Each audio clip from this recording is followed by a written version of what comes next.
Good morning, students. Today I am Shai sir with your economics classes. So, well, students, today we have discussed on the topic India's foreign trade.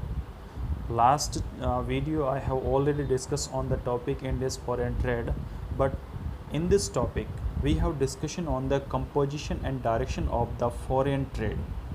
यानी compositions का मतलब होता है संरचना और direction का मतलब होता है कि किस दिशा में किस देशों के साथ हमारा हो रहा है। तो मैंने आपको उस दिन बताया था कि बेटा आफ्टर डेट जो हमने फॉरेन इंटरनेशनल ट्रेड के बारे में डिस्कशन की थी, इंडिया से फॉरेन ट्रेड के बारे में डिस्कशन की थी, तो मैंने कहा था कि हम दो भागों में इसका वर्णन करेंगे। एक तो eye of independence and after the independence. तो आई ऑफ इंडिपेंडेंस के दौरान हमारा जो अंतर्राष्ट्रीय व्यापार होता था वो सीधा रॉ मटेरियल से था। हमारा जो है एक्सपोर्ट होता था रॉ मटेरियल का, इंपोर्ट होता था फिनिश्ड गुड का। ये हमारा संरचना थी, बस इसी के ऊपर हम डिपेंड थे। हम पूरी तरह से कच्चे माल का सप्लायर थे और हमारा डायरेक्शन किसके साथ ही हुआ, व्यापार हमारा किसके साथ होता था। मैं इसमें थोड़ा सा लाइटली ही डिस्क्रिप्शन कर रहा हूँ क्योंकि हम इस टॉपिक के ऊपर फर्स्ट लेसन में डिस्कस कर चुके हैं, the I of Indian economy.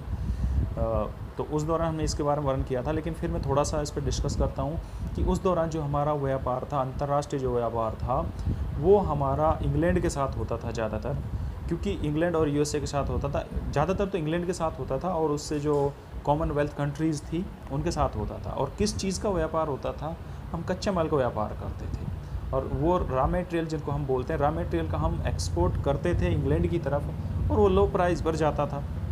Obviously England उस माल का उसको कन्वर्ट करता था फाइनल गुड्स में, प्रोडक्शन करता था, जिसके कारण उसके जो इंडस्ट्रियलाइजेशन से वो डेवलप हुए थे और वापस फिनिश्ड गुड्स पे उसको हाई प्राइस पर इंडिया वापस इंपोर्ट करता था। तो ये हमारा व्यापार था और उन्हीं के साथ हमारा व्यापार होता था। बट मेन इम्पोर्टेंट जो चीज़ है वो हमारी ये है कि आफ्टर इंडिपेंडेंस हमारा जो इंटरनेशनल ट्रेड था, जो अंतर्राष्ट्रीय व्यापार में था, वो उसकी कंपोजिशन और उसकी डायरेक्शन क्या थी। तो today we have discuss on this particular topic. तो बेटा फर्स्ट आप लिख सकते हैं composition and direction of foreign trade. इसकी मैं आपको पीडीएफ भेजूंगा आफ्टर दिस वीडियो। सो पहले आप ध्यान से सुन लीजिए, टेंशन मत लीजिए, उसके बाद मैं आपको इसका पीडीएफ भेज दूंगा, आप उससे अपने नोट राइट डाउन कर लीजिए। तो बेटा पहला पॉइंट हमारा आता है composition of foreign trade. Composition of foreign trade हमारा कैसे था, क्योंकि डायरेक्शन के बारे में भी बात करनी है और कंपोजिशंस के बारे में बात करनी है। पहले हम कंपोजिशंस के बारे में बात कर रहे हैं। तो decline in percentage share of agriculture export, first point ये था हमारा कि हमारे जो आफ्टर इंडिपेंडेंस था तो हमारा जो फॉरेन ट्रेड का जो कंपोजिशन था वो क्या था। एक्चुअल में क्या था कि जैसे मैंने पहले कहा था आपसे कि हमारा रॉ मटेरियल जो था उसका एक्सपोर्ट करता था, but after the independence decline in percentage share of the agriculture export. अब रीज़न था why it happens. So what is the reason behind this? Before independence we are mostly export in raw material in agriculture, but after the independence the share of agriculture से decline।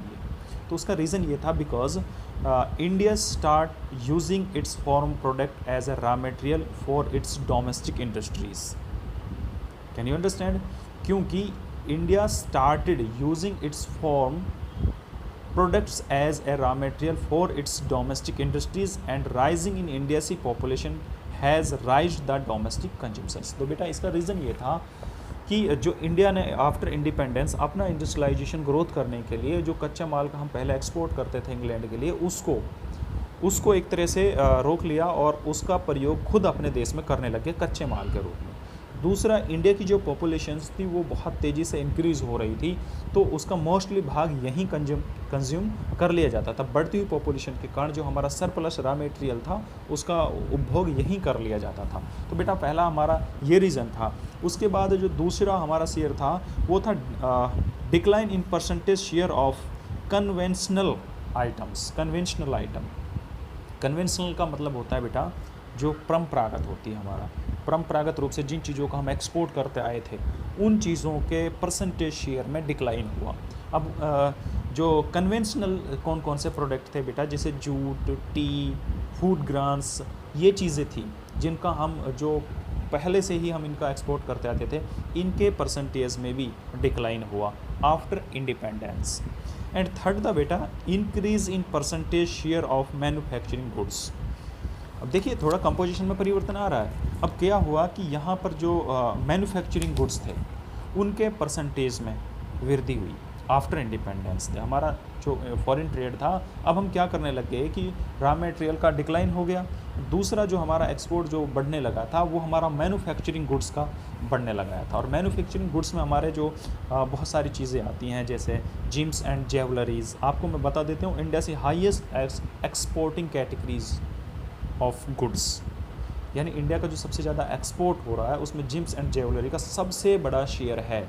ये ध्यान रख लेना बेटा, अगर question आ जाए एक number में कि सबसे ज़्यादा इंडिया का एक्सपोर्ट में शेयर किसका है, तो जेम्स एंड ज्वेलरीज का है। तो ये था बेटा हमारा कंपोजिशन। तो मैंने 3 पॉइंट अभी इस पर डिस्कस किए थे। फर्स्ट था कि जो decline in percentage share of raw materials या एग्रीकल्चर्स। दूसरा हमारा तो जो कन्वेंशनल एक्सपोर्ट था उसमें डिक्लाइन हुआ। तीसरा हम मैन्युफैक्चरिंग गुड्स का एक्सपोर्ट करने लग गए। उसके बाद बेटा हमारा अगला जो टॉपिक आता है वो आता है डायरेक्शन, क्योंकि इसी क्वेश्चन में कंपोजिशन एंड डायरेक्शन मैंने कहा था। तो डायरेक्शन का मतलब होता है कि हमारा व्यापार पहले किन देशों के साथ था और आफ्टर इंडिपेंडेंस हमारा जो व्यापार था वो किन देशों के साथ जुड़ गया और किन के साथ हमारा कम हुआ, किन के साथ हमारा बढ़ गया। तो हियर मैं आपसे कुछ कंट्रीज़ की लिस्ट राइट डाउन करके मैं आपको PDF भेज दूंगा, मैं उनका वर्णन भी कर रहा हूँ। List for our trading partner has expand over times presenting over major partner are. सबसे पहले जो हमारा मेजर पार्टनर है वो UAE है। UAE पहले नंबर पे हमारा UAE यानी यूनाइटेड अरब अमीरात। दूसरे पर है हमारा USA। इससे पहले हमारा चाइना था, लेकिन अब पहले हमारा USA था, अब चाइना आ गया। दूसरे नंबर पर हमारा चाइना आ गया और तीसरे नंबर पर हमारा जाता है USA। जबकि 2006 में हमारा सबसे ज़्यादा व्यापार USA के साथ हो रहा था। इसके बाद है Switzerland and Singapore, Australia, Iran and Hong Kong.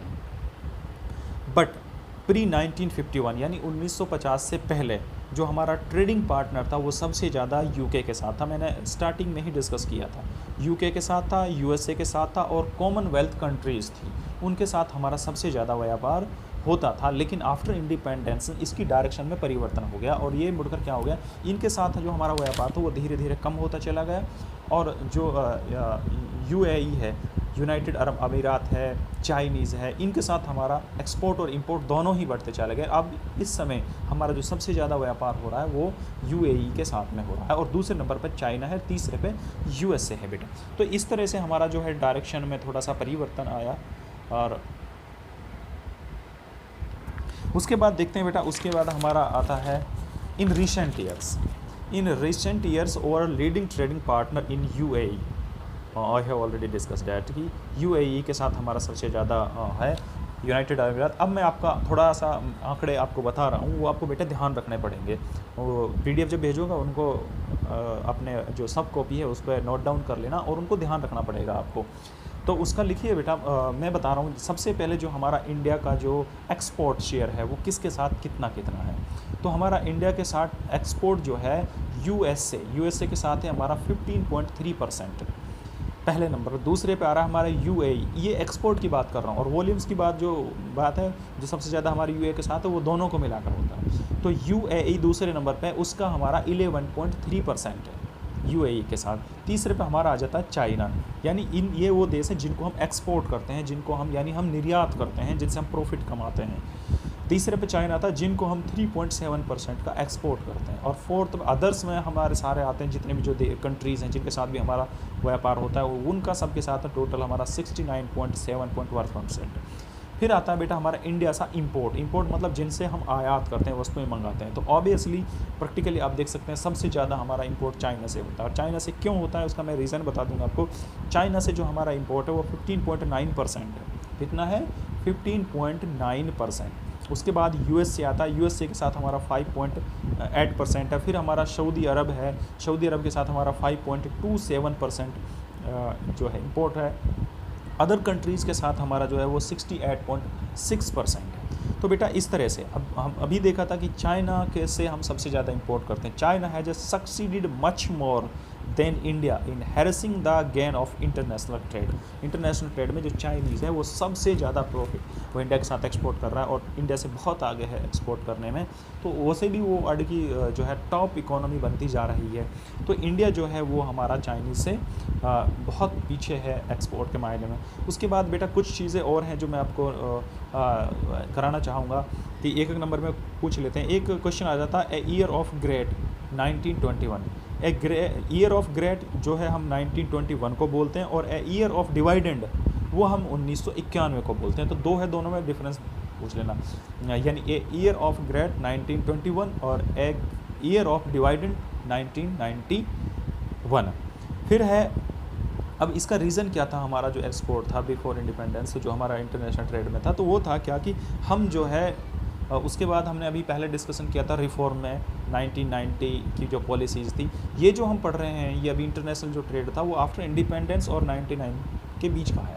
तो उससे पहले हम क्या करते थे 99, फिर हमें कुछ प्रॉब्लम्स तो हुई तो हमने कुछ सुधार किए, लेकिन उससे पहले हमारा क्या था कि एक्चुअल में हम 1991 से पहले inward looking trade strategy adopt कर रहे थे। Inward looking trade strategy, inward looking strategy का मतलब होता है कि हम केवल अपने देश के अंदर के बारे में सोचते थे। हम वो उत्पादन करते थे कि जो हम खुद अपना कंज्यूम कर लें, देश के अंदर कंज्यूम कर लें, ना कि हम सरप्लस करते थे। हम बाहरी देशों के बारे में नहीं सोचते थे। ये हमारी सबसे बड़ी कमी रह गई थी, जिससे हम बहुत ज़्यादा लेग बिहाइंड रह गए थे। हमारा जो इंटरनेशनल ट्रेड में जो टोटल वॉल्यूम है वो अब 1.5% के समथिंग हो गया, नहीं तो बहुत कम था जो ऑल ओवर वर्ल्ड के अंदर था। तो इसका रीज़न यही था कि हमने inward looking trade strategy adopt की थी। The volume of trade has tended to gain momentum only after 1990. It is because उसका रीज़न क्या था, जो हमारा मोमेंटम पकड़ा था, जो हमारा वॉल्यूम इंक्रीज़ हुआ था बहुत ज़्यादा, वो आफ्टर 1919 के बाद हुआ था। क्यों हुआ था बेटा, उसका थोड़ा रीज़न था। उसका रीज़न यही था कि till 1990 we are relying on different trade strategies. उसका मतलब यही था कि जो था हम बिल्कुल अपने देश के अंदर के बारे में सोचते थे, ना कि हम सरप्लस के बारे में सोचते थे। हम ये सोचते थे कि बस अपने देश की जो डिमांड उसको पूरा करना है, हमें उसके लिए उत्पादन करना है। तो when we are relying on inward looking trade strategy which failed to yield the desired result, जब हमने inward looking strategy अडोप्ट की थी तो वो फेल्ड हो गई। हमारी जो डिज़ायर्ड जो हमने उम्मीद की थी उनसे, उसको प्राप्त करने में वो फेल हो गई। इसलिए हमने नई जो पॉलिसी अडोप्ट की थी 1991 में, उसके बाद हमें एक तरह से बहुत ज़्यादा मोमेंटम प्राप्त हो गया था। It was only in 1991 that was shifted to strategy of export promotion which triggers a rise in export and import. यानी हमने केवल 1991 के बाद ही एक्सपोर्ट प्रमोशन की पॉलिसी को अडोप्ट किया, जिससे हमारा दोनों एक्सपोर्ट और इम्पोर्ट में बहुत अधिक मात्रा में वृद्धि हुई थी। तो बेटा इस वीडियो में आज का हमारा यही क्वेश्चन था कि हमारा जो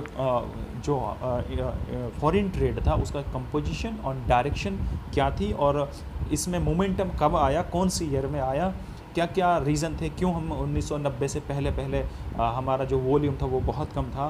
तो ये सारी चीज़ें हमने डिस्कस की हैं। और इसके बाद मैं आपको बेटा एक वो भेज देता हूँ PDF, और उसको एक बार देख लेना, अच्छे से समझ लेना। उसके बाद इसका लास्ट पॉइंट बचेगा, वो हम अगली वीडियो में करेंगे। फिर हमारी जो 5th लेसन है वो फिनिश हो जाएगा, उसके बाद हम नेक्स्ट देखेंगे। थैंक यू बेटा।